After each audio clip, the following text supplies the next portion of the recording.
요한복음과 사도행전 1장부터 12장까지 내용을 쭉 훑어가도록 하겠습니다.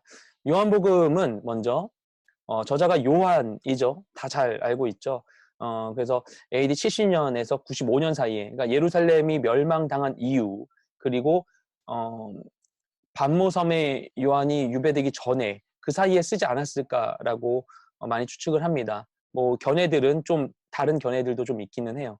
어쨌든 요한이 중요한 것은 꽤 늦은 시간대 썼다는 것입니다. 요한복음을 다른 그 신약에 있는 다른 책들에 비해서 요한복음은 나중에 쓰여진 편에 속합니다. 우리가 이제 사복음서, 오늘 이제 요한복음 보면은 사복음서를 다 이제 한번 좀 훑어보고 오는 주까지 이제 사복음서 다 읽게 되는 건데, 사복음서는 이미 말씀드렸었던 것과 같이 예수님의 구속 사역을 사건을 다양한 관점으로 제시하고 있죠. 그래서 입체적으로 예수님의 그 사건들을 이해할 수 있도록 도와주는 게 사복음서의 역할입니다. 사복음서를 통해서 우리가 예수님의 사건 전체를 포괄적으로 이해하면서 내 복음서 각각의 독특한 그 관점과 강조점을 알 필요가 있습니다. 그럴 때 우리가 복음을 보다 선명하게 이해할 수 있다라고 할 수 있는 것이죠. 그래서 우리가 이제 그렇게 사복음서를 함께 이제 보고 있는 중에 있는데, 우리가 예수님에 대해서, 이 복음서가 결국 예수님에 대한 거잖아요. 복음이 로마서 1장 5절인가요? 나와 있는 것처럼 복음은 하나님의 아들에 대한 것이다라고 하는데, 예수님을 우리가 얘기한다면 빼놓을 수 없는 주제가 무엇인가 하면 예수님을 빼놓을 수 없는 주제가 예수님의 그 인성과 신성에 대한 것입니다. 그래서 예수님은 인간이면서 하나님이시다라는 것이죠. 예수님의 인성에 대한 이야기는 예수님의 인간으로서의 성질, 예수님의 인간 되심을 이야기하는 것이고, 그리고 신성에 대한 것은 예수님의 하나님 되심, 예수님의 하나님으로서의 특질들을 이야기하는 것입니다. 그래서 우리 기독교는 예수님의 인성과 신성 모두 다 인정합니다. 예수님은 하나님이시고 동시에 사람이시다는 것이죠. 굉장히 중요한 부분입니다. 기독교 신앙에 있어서. 어떻게 인간이면서 하나님일 수 있는 것인가? 우리가 다른 신화들이나 다른 개념들, 다른 종교에서 이해할 수 있는 것 중에서 반신반인이 있죠. 그래서 반신반인이라고 하면은 먼저 여기 나오는 페르세우스, 얘는 헤라클레스입니다. 얘네 둘은 둘 다 아빠가 헤라클레스죠. 엄마는 인간이고, 헤라클레스가 굉장히 좀 난잡한 사람이어가지고, 아니 제우스 아빠가 제우스죠. 둘 다. 얘가 헤라클레스, 얘가 페르세우스. 둘 다 아빠가 제우스인데, 아빠가 되게 좀 사생활이 좀 안 좋아가지고 인간 세계에 와가지고 인간 여성과 이제 관계를 맺어서, 이제 엄마는 인간인데 아빠는 신인 경우들이죠. 그리고 얘는 그 제우스입니다. 그러니까 얘네는 이제 반신반인에 해당하는 그런 신화적인 그런 인물들이라면은 얘 같은 경우에는 신인데 좀 인간 같아요. 그러니까 신인데 인간의 몸을 가지고 있고, 그렇죠? 신인데 인간과 이런 육체적인 관계를 맺을 수 있고, 제우스, 얘도 마찬가지죠. 토르, 이런 애들. 뭐 이런 식의 개념, 신하고 인간이 한 존재 안에 있다라고 하면 뭐 이런 식으로 생각할 수 있겠죠. 아니면 뭐 파라오 왕이 자신은 이제 세트 뭐 이런 이집트 신으로부터 이렇게 내려진, 그렇게 위임받은 왕이다, 나는 신이다라고 얘기하는 것과 같은 그런 식의 개념들이 있습니다. 근데 예수님의 인간이자 하나님이시라는 것, 인성과 신성에 대한 부분은 이것과는 좀 다른 부분입니다. 예수님은 100% 하나님이신 거예요. 100% 완전한 하나님이시면서 이 땅에 100% 완전한 인간의 몸으로 오셨다라는 것이죠. 네. 이것이 기독교 교리의 가장 핵심입니다. 삼위일체 교리와 함께 예수님의 인성과 신성에 대한 부분이 우리가 믿는 기독교 신앙의 가장 핵심이어서, 이 두 가지, 삼위일체와 예수님 인성, 신성, 이 두 가지를 합쳐서 두 가지를 도그마라고 합니다. 이 도그마에서 벗어나는 완벽한 이단이에요. 네. 그래서 우리가 주로 알고 있는 유명한 이단들이 대부분 여기서 다 이제 이단이에요. 삼위일체로 걸리거나 인성, 신성 이걸로 걸리거나. 예수님의 인성과 신성에 대한 부분에서 걸리는 대표적인 이단이 있습니다. 그게 바로 뭐 이건데, 일단은 모자이크로 했는데, 어흥아의 응이라는 이단이 있어요. 우리 다 알고 있는. 예. 이 이단 같은 경우에 예수님의 신성을 부인합니다. 예수님은 하나님이 아니고 인간이라는 거예요. 인간 중에 제일 뭐 뛰어난 인간이다 이렇게 얘기를 해요. 복음을 왜곡시키는 것이죠. 성령 하나님도 부인해요. 얘네는 성령 하나님도 부인하고 뭐 아무튼 그렇습니다. 예. 근데 이제 우리가 성경을 보면 사복음서를 보면 예수님이 실제 인간이셨음을 증거하는 장면이 나오죠. 예수님이 배고프셨던 것, 예수님이 우시는 것, 뭐 이런 장면들이 나옵니다. 동시에 예수님께서 하나님이심을 증거하는 장면들도 나와요. 예. 그래서 복음서를 보면 예수님의 인간의 증거, 또 하나님 되신 증거들이 고루 나온다고 할 수 있죠. 그런데 앞서 우리가 봤었던 공간복음, 마태마가, 누가복음과 요한복음의 큰 차이도 여기에 있습니다. 공간복음 3권, 이 마태, 마가, 누가복음, 이 공간복음은 예수님의 인성이 더 강조되어 있어요. 예수님이 실제로 이 땅 가운데 오셨고 사람의 몸으로 정말 오셨고 예수님은 진짜 다윗의 혈통을 낳으신 메시아시다라는 것들이 나오는 것이죠. 근데 이제 요한복음에서는 그보다는 신성이 더 강조가 되어 있습니다. 그 예수님은 진짜 하나님의 아들이시다. 그래서 하나님이신 예수님께서 인간의 몸을 입고 성육신하여서 이 땅에 오신 것이다. 그래서 이분은 정말 하나님의 아들이다. 이분은 하나님이시다. 특별한 분이시다. 라는 것이 요한복음에 굉장히 강조가 되어 있는 것입니다. 그래서 절대적인 신성을 지니신 분이신 것이 강조되는 게 요한복음입니다. 그리고 공간복음과 이 요한복음의 또 다른 중요한 차이점은 무엇이 있는가? 공간복음은 대체로 계속 말씀드렸지만 이 마가복음에 나온 것을 중심으로 하여서 대체로 같은 사건들을 다루고 있어요. 그래서 마태복음은 마가복음에 있는 사건에다가 예수님의 그 설교 말씀들이 막 추가되면서 이렇게 내용이 더 많아진 걸 볼 수 있고, 누가복음은 마가복음에 없는 다른 사건들을 구체적으로 이렇게 증거하면서 더 내용이 이렇게 확장되었다라고 볼 수 있습니다. 네. 근데 이제 요한복음 같은 경우에는 마태, 마가, 누가복음에 있는 똑같은 사건이 요한복음에도 있는 건 요한복음의 한 8% 정도, 8% 정도만 얘네랑 겹치는 게 있고 나머지 90% 이상은 다 요한복음 L만 나오는 사건들이에요. 이게 또 요한복음의 큰 특징입니다. 그래서 이 마태, 마가, 누가복음하고 요한복음도 복음서고 다 사복음서로 같은 복음서라 볼 수 있지만 얘네는 공통점이 분명하게 있고 요한복음은 완전한 차이점이 있기 때문에 이것을 이렇게 공간복음으로 분리시키고 있는 것이죠. 그리고 앞서 요한복음이 예수님이 신성을 강조하고 있다고 얘기를 했어요. 근데 이것이 단순히 예수님이 하나님의 아들로서, 그래서 하나님의 아들이니까 성부 하나님의 아들이라고 하는 이런 관계, 이게 잘 어떻게 이해하면은 좀 아들이니까 아버지이신 성부 하나님께 종속되어 있는 것처럼 보일 수 있는데 그렇지 않고 요한복음은 예수님의 신성을, 예수님의 하나님 아들 되심이 하나님과 동등된 것을 의미한다는 것을 알 수 있도록 해주십니다. 그래서 예수님의 그 하나님의 아들이시라는 것은 성부 하나님께 종속된 게 아니라 이게 별도의 한 하나님이시다라는 것을 이해할 수 있도록 도와주고 있어요. 여러 가지 설명들이 있는데 대표적으로 여기 있는 구절이 뭐냐면은 요한복음 10장 30절에 나오는 나와 아버지는 하나이니라 하신데 예수님이 하신 말씀입니다. 그리고 당시 유대인들은 예수님이 나는 하나님의 아들이다라고 얘기하면 그것 자체가 하나님과 동등된 표현이라는 걸로 유대인들은 알아들었어요. 그래서 그것만으로도 예수님에게 신성 모독한다고 예수님 비난하고 예수님 해치려고 했었던 것이죠. 그렇습니다. 요한복음은 앞서 말씀드린 것처럼 예수님의 신성이 강조된 그런 복음서예요. 근데 왜 이렇게 쓰여졌는가? 요한복음의 지필 목적이 제일 끝부분에 나옵니다. 요한복음 20장 31절 말씀 읽을게요. 오직 이것을 기록함은 너희로 예수께서 하나님의 아들 그리스도이심을 믿게 하려 함이요 또 너희로 믿고 그 이름을 힘입어 생명을 얻게 하려 함이니라. 아멘. 요한복음이 21장까지 있는데 20장 제일 끝에 31절에서 이렇게 이 지필한 목적을 요한이 기록하고 있어요. 왜 기록했느냐? 너네가 이 요한복음을 읽고 예수님이 하나님의 아들이시고 또 그리스도이심을 믿게 하려고 이거 쓴 거다. 그래서 그 이름을 힘입어 생명을 얻게 하려고, 구원받게 하려고 한 것이다. 라고 예수님의 이것을 이제 기록한 이유를 요한이 설명하고 있습니다.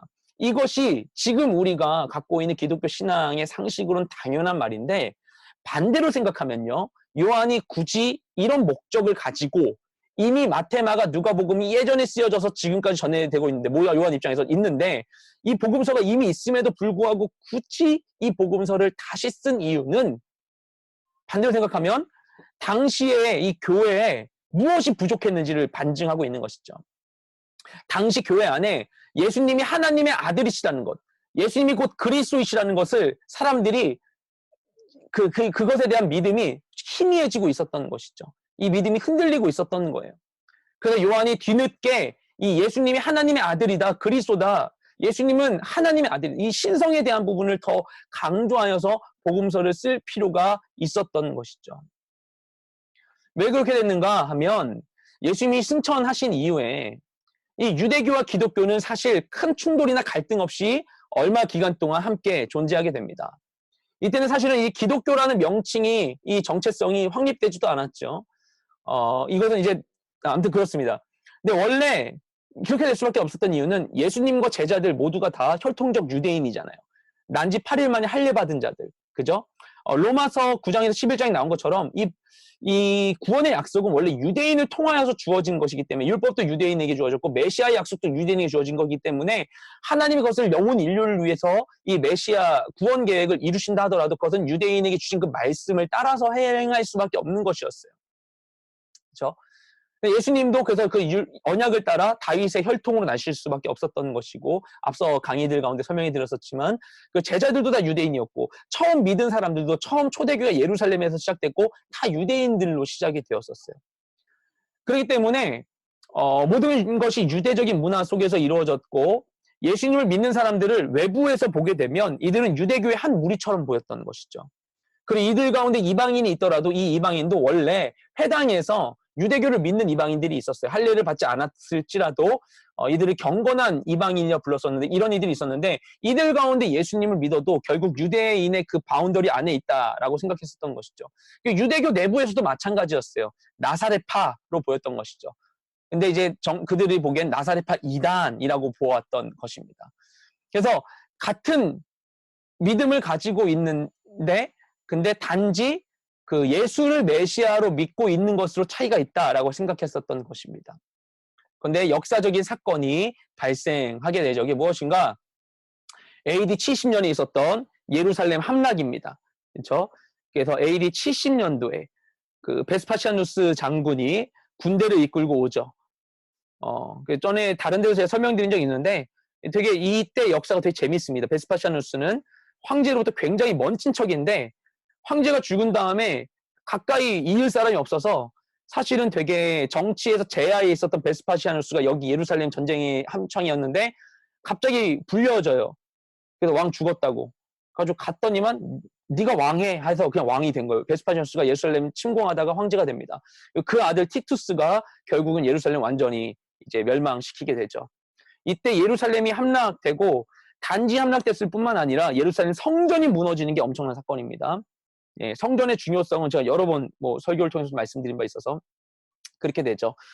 그리고 이 더 심하게는, 그러니까 이들이 계속해서 항전을 해서 일부는 마사다로 옮겨서 마사다에서 계속 끝까지 항전하다가 다 죽어버리게 되죠. 그리고 로마는 이 예루살렘을 지도에서 없애버려요. 예루살렘 완전히 없애버리고 도시 이름을 아일리나 카피톨리나라고 그 황제의 어머니의 이름을 따서, 이렇게 어머니였나 부인이었나 제 헷갈립니다. 이름을 따서 도시의 이름을 바꿔버리고 유대인들을 다 강제 이주시키고 다른 사람들이 살게 만들어요. 그것이 1, 2차 세계대전 전까지 팔레스타인으로 이거 불리게 되었던 것이 다 거기서 근거한 것입니다. 이 지역에 대한 것도 역사적으로 이들의 대적이었던 블레셋의 이름을 따서 팔레스타인으로 이름 짓게, 팔레스티나 뭐 이런 식으로 이름 짓게 되는 것이고, 이것이 쭉 이어지게 되죠. 뭐 얘기하면 뭐 한도 끝도 없는 얘기인데 어쨌든 그렇게 됩니다. 그런데 이게 왜 예루살렘 함락이 유대인과 기독교인의 그 관계에 있어서 중요한 사건이 되었는가? 이 당시에 유대인들은 예루살렘에 남아서 결사항쟁을 합니다. 그리고 예루살렘이 멸망한 뒤에도 아까 말씀드렸지만 강경한 일부 사람들은 이제 그 마사다에서까지 계속 싸우는 것이죠. 그런데 이때 기독교인들은 예루살렘을 급히 떠나요.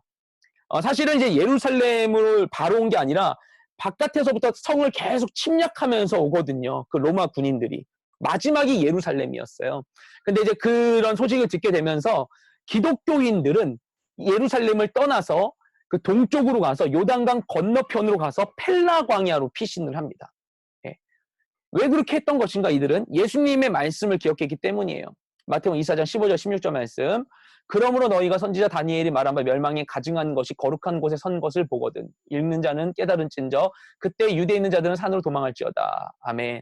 이 말씀이 이게 뭐 최후의 종말에 이것이 더 어떻게 이루어질지 모르겠으나 이것이 이 당시에 이 말씀이 이제 성취된 것으로 보고 있습니다. 그래서 그 성전 가운데 이제 로마 군대가 이제 로마 군대가 침략하게 된 큰 사건이 이제 이후에 가장 첫 번째가 뭐냐면은 로마 이제 총독이 얘네들한테 세금 막 거두려고 해서 군인들이 가서 성전에 들어가 가지고는 성전의 그 헌금괴를 들고 막 강제로 그냥 가져가는 거예요. 강제로 이것을 막 검찰이 들어가 가지고 막 이렇게 막 가져가는 것처럼 이렇게 가져가다가 유대인들에게 다 죽임당하게 됩니다. 이 군인들이. 이런 상황들 때문에 이것이 이제 예수님이 말씀하신 이때라 생각해서 이들이 다 도망갑니다. 펠라 광야로 기독교인들이. 그래서 이것이 유대인들에게 굉장히 공분을 사게 돼요. 나중에 예루살렘 완전 멸망당하고 마사다 행진도 다 끝난 다음에 남아있게 된 사람들은 바리새파 사람들밖에 없었어요. 그 성전 중심의 사두개인들은 뭐 성전이 없어지니까 완전 뭐 사라지고 뭐 그 외에 뭐 뭐죠 에베온파 아니면 뭐 열심당원 이런 사람들 그러니까 거의 그 유대인들의 다른 분파들은 열심당원과 이제 사두개인들은 다 이제 멸망당하게 되고 예수님 당시에 바리새인이라 했던 자들 그 분파만 남게 돼요.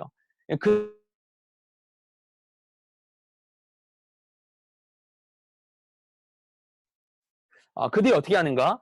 그들이 그 저쪽 그 예루살렘으로부터 서쪽으로 지중해 연안에 있는 지역 야브네라는 지역으로 가서 거기서 유대인 공동체를 따로 이뤄요.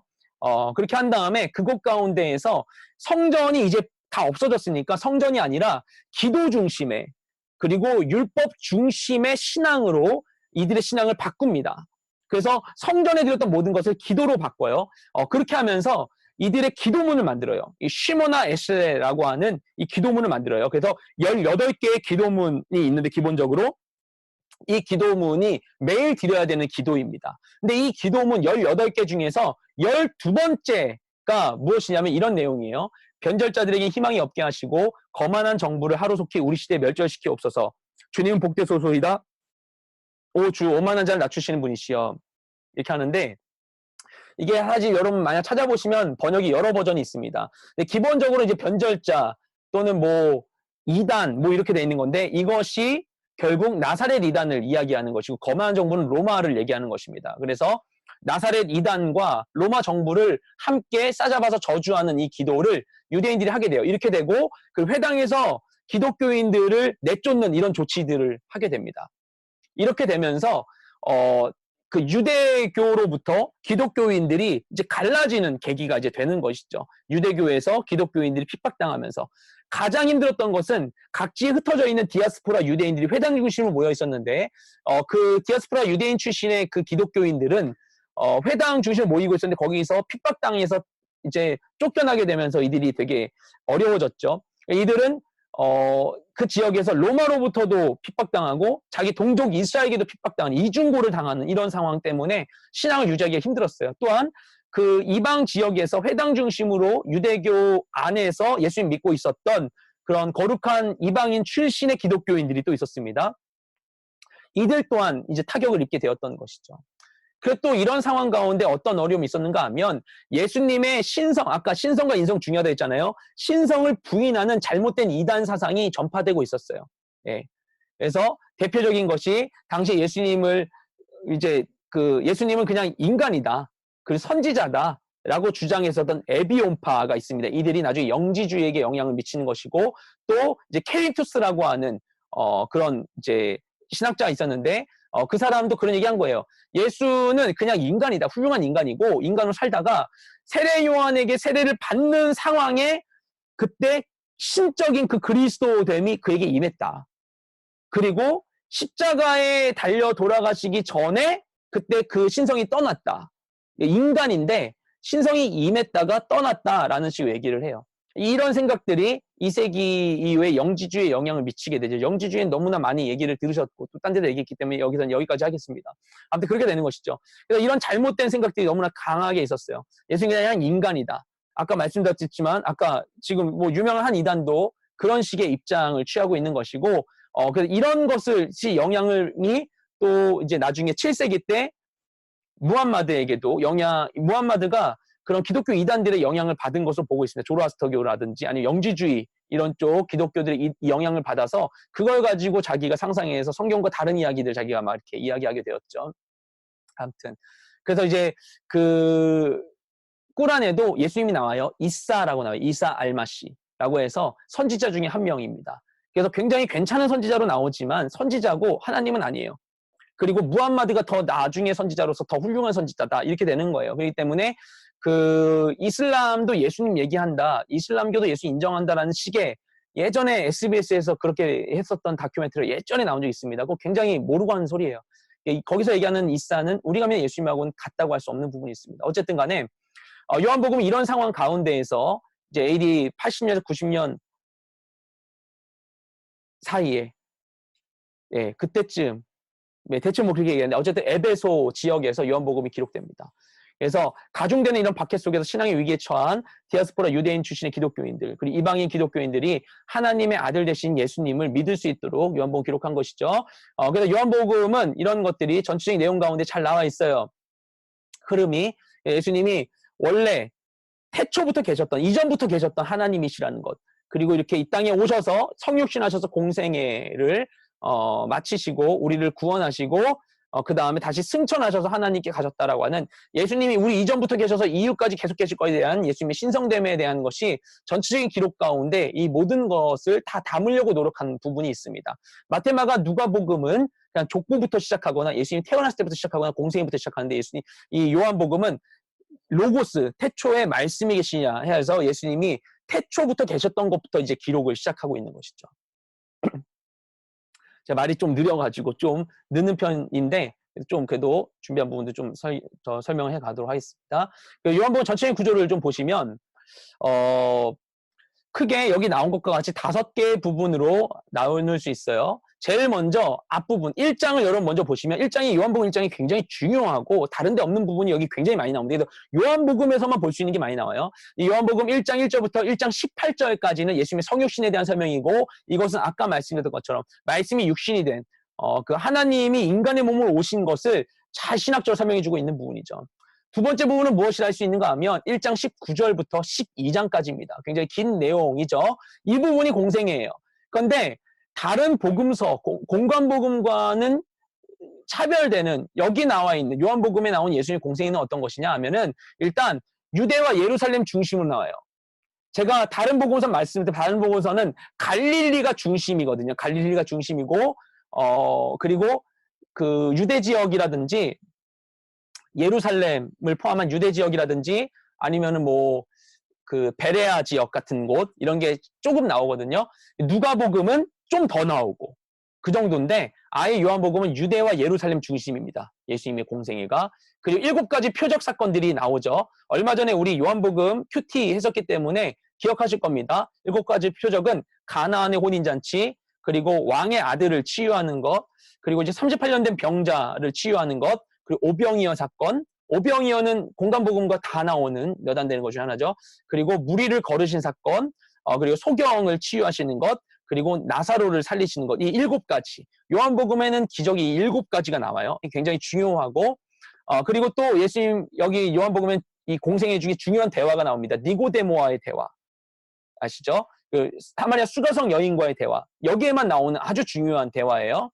그리고 논쟁들, 여러 가지 논쟁들이 8장부터 10장까지에 막 나오고 있고, 그 요한복음이 정말 중요한 게 뭐냐면요. 다른 공간복음을 보면은 예루살렘 방문을 마지막 한 번만 한 것처럼 이렇게 편집을 그렇게 했어요. 그런데 요한복음에는 전체적인 것이 좀 더 잘 나옵니다. 그래서 요한복음을 봐야지만 예수님의 전체 생애가 좀 잘 그려져요. 왜냐? 요한복음에서는 공생애 중에 예루살렘 3번 방문했거든요. 요한복음을 따르면은 공생애 중에 총 3번 방문해요. 2장에서 방문하시고 7장에서 몰래 가시는 거 있잖아요. 몰래 초막절 때 방문하시는 거, 그리고 12장에서 방문하시고, 12장이 이제 마지막 때 방문하시는 거에서 공생애 중에 3번 방문하신다는 것을 요한복음을 봐야 알아요. 예수님의 공생애가 3년인 것을 명확히 알 수 있는 게 요한복음 때문입니다. 또 한 가지, 공생애 중에 유월절이 총 몇 번이었을까? 공생애 중에. 이것도 요한복음을 봐야만 알 수 있어요.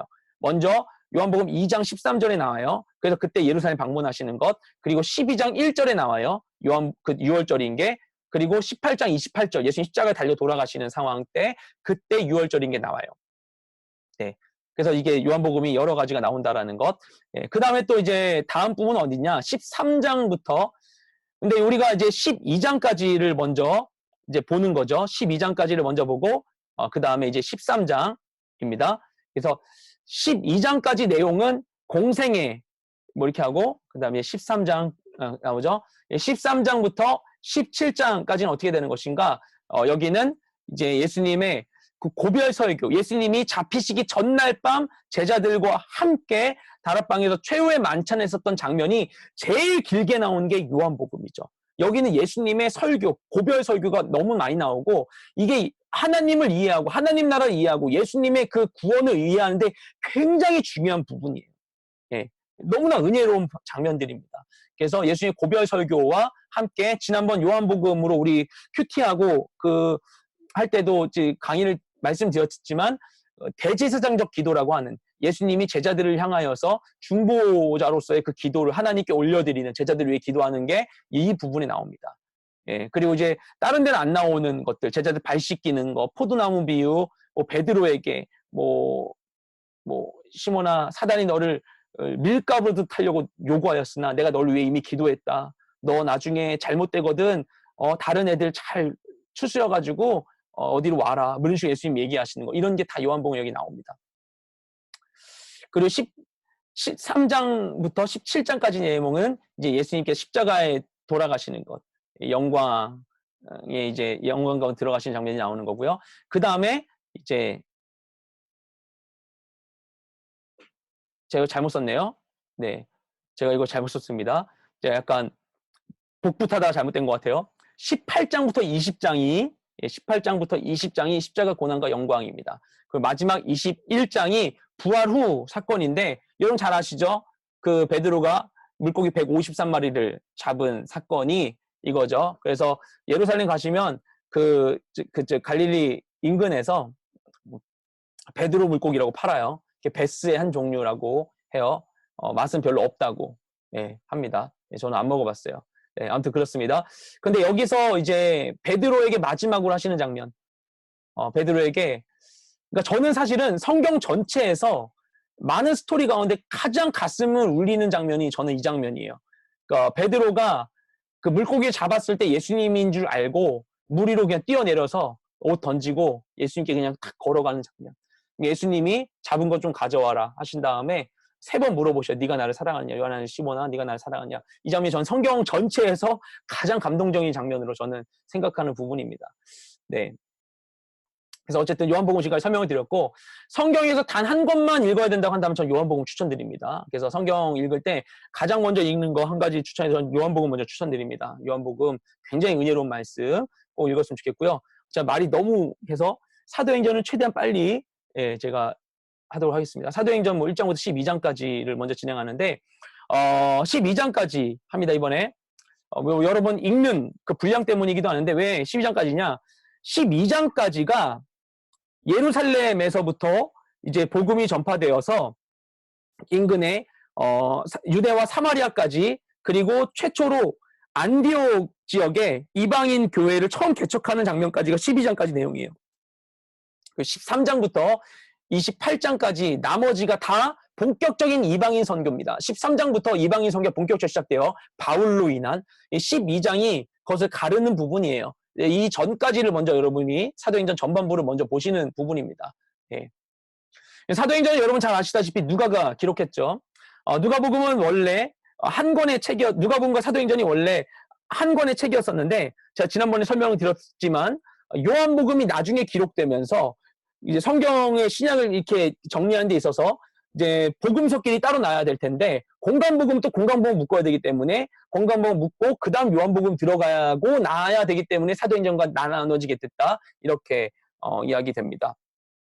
누가는 지난주에 말씀드렸지만 바울의 중요한 동역자였죠. 바울과 2, 3차 전도 여행을 하고 사도행전 맨 마지막에 로마로 갈 때까지 함께하고 바울과 끝까지 함께하는 사람입니다. 그래서 많은 부분을 직접 보고 기록한 것이죠. 사도행전 가운데.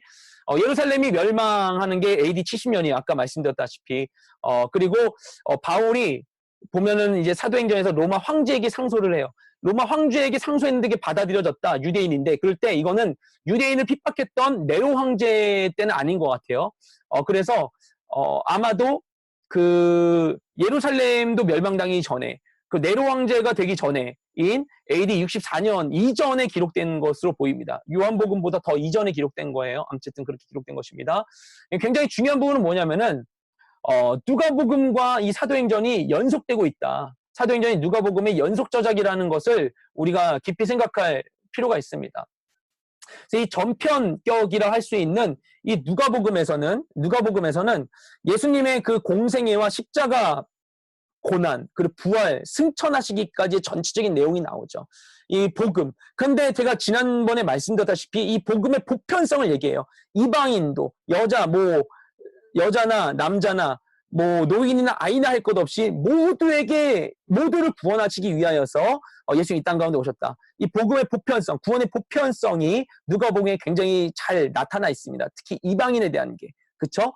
이방인 출신의 저자인 누가이기에 이것이 더 확실하다라고 보이는 것이죠. 그렇죠? 아무튼 그렇습니다.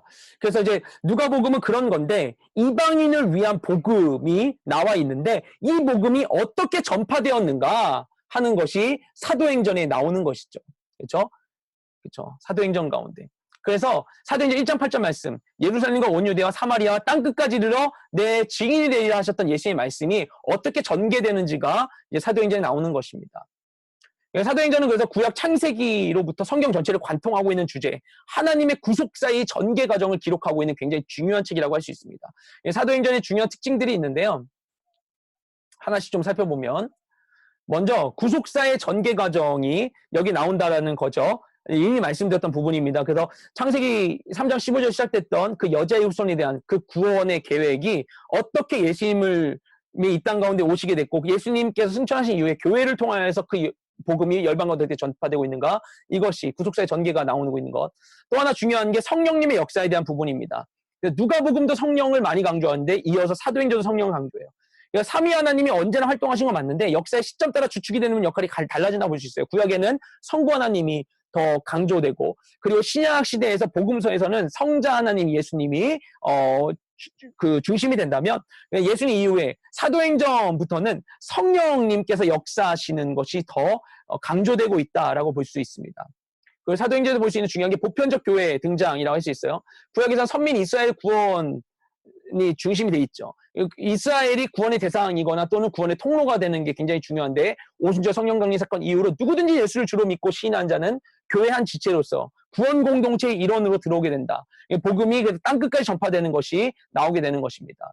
마지막으로 선교적 사명에 대한 부분이에요. 사도행전 1장 8절의 명령이 어떻게 진행되는지가 나오고 있는 것입니다. 그렇죠? 하지만 아직 그러니까 이 사도행전 28장은 그 바울이 그 전도를 하는 것 중에 바울의 모든 전도 행전이 나온 것도 아니고 로마에 간 것까지만 나오는 것이죠. 그 이후에도 바울은 계속해서 전도를 하게 됩니다.